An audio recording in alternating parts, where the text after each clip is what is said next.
Hey, welcome back to Doing Time with Dan, where we have a brand new haircut and a great gadget to review. It's the GoPro Hero 2 video camera. Now, this little block of goodness does a great job for me making the videos here at Doing Time with Dan. I take this in the pool, in the ocean, even up in the air in those small airplanes that I fly. You're probably familiar with the GoPro system. If not, please note that this is just going to be a quick overview with some actual footage of this camera in action.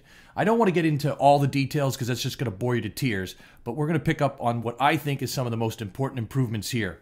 And one of them, if we can get started right away, is the indicator lights. Before, you just had an indicator light on the front to know that the camera is on. Now you have one on the top as well as the bottom.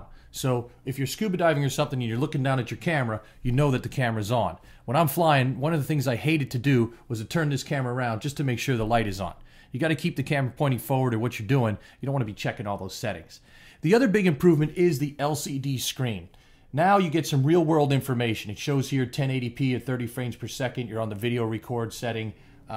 Also gives you a battery indicator and stuff like that. Comes in very handy because remember, you only have two buttons here to input your different settings, what you're doing. So it's nice to see it right there on the screen. You know what's happening right away in basically plain English. Now, the one accessory you definitely want to get for this thing is the LCD back. I invested in the LCD back on the GoPro 1. I got another one for the GoPro 2 because when you frame your shot, you want to see exactly what you're going to get. Now, if this camera's mounted up on your helmet, it's going to be tough to do. Maybe your buddy can say, hey, okay, we got the shot. But if you're flying airplanes or you're scuba diving or something, you want to make sure that you're getting that once-in-a-lifetime event recorded. You get back to the barn, the next thing you know, you're pointing at your feet or something, it's a total waste. So invest in the LCD back. It's not the brightest. You might want to custom make yourself a little shade out of some cardstock or something like that. Either way, a good item. You can also review your footage with it so you can see what you got. Maybe you're going for a ski run or something and you can go back to the top and redo it after you've reviewed it and see what you have. The other accessory, absolutely essential, whether you're going in the water or not, is the flat lens housing. The fisheye one that it comes with gets a little fuzzy in the water. I'm going to show you a quick dip in a swimming pool with this thing. It works fantastic. Things are nice and clear. And it's also a little bit more bulletproof, even though these housings are quite strong. You just pop your GoPro in there. As you can see, it seals up pretty well. And you're good to go. Don't go too deep with it. A friend of mine went down like, 100 feet or something and soaked his camera. No, he's not getting a new one because he did something stupid. Still, a great housing, compatible with all your mounts on the bottom. Invest in a grab bag of mounts because they come in very handy. Okay, so how does this camera perform? First example we're going to give you here, we're going flying with a Piper Cub out of the Brandywine Airport. Bright sky, bright colors. It looks great.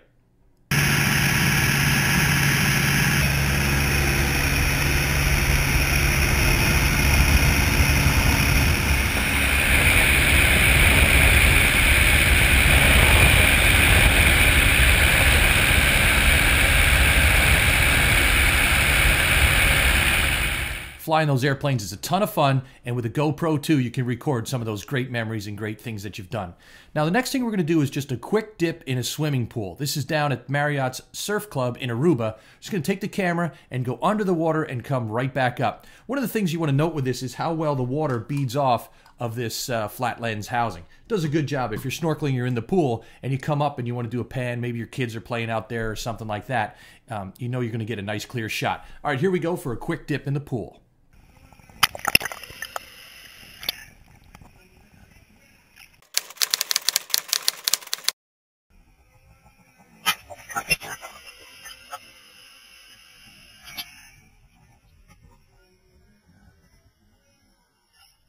Now finally, we're going to test some indoor light sensitivity on this camera. We're staying there at the Marriott Ocean Club. This is next door to the Surf Club. Just did a little walk around to show people what the room looks like. This is just lights that are turned on there and some sun coming into the sliding glass doors.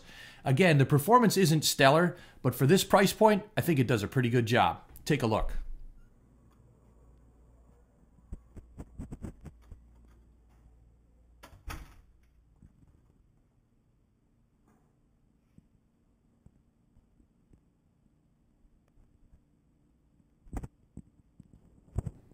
Okay, so you've seen 3 real-world examples for the GoPro Hero 2. It's a great little camera, and for the price, you can't beat it. Whether it's memories of your kids, or maybe you play some extreme sports, do some flying, snowboarding, jet skis, all kinds of things like that. A camera like this comes in handy. You definitely want to add one to you, and it packs away. It's so compact and easy to use.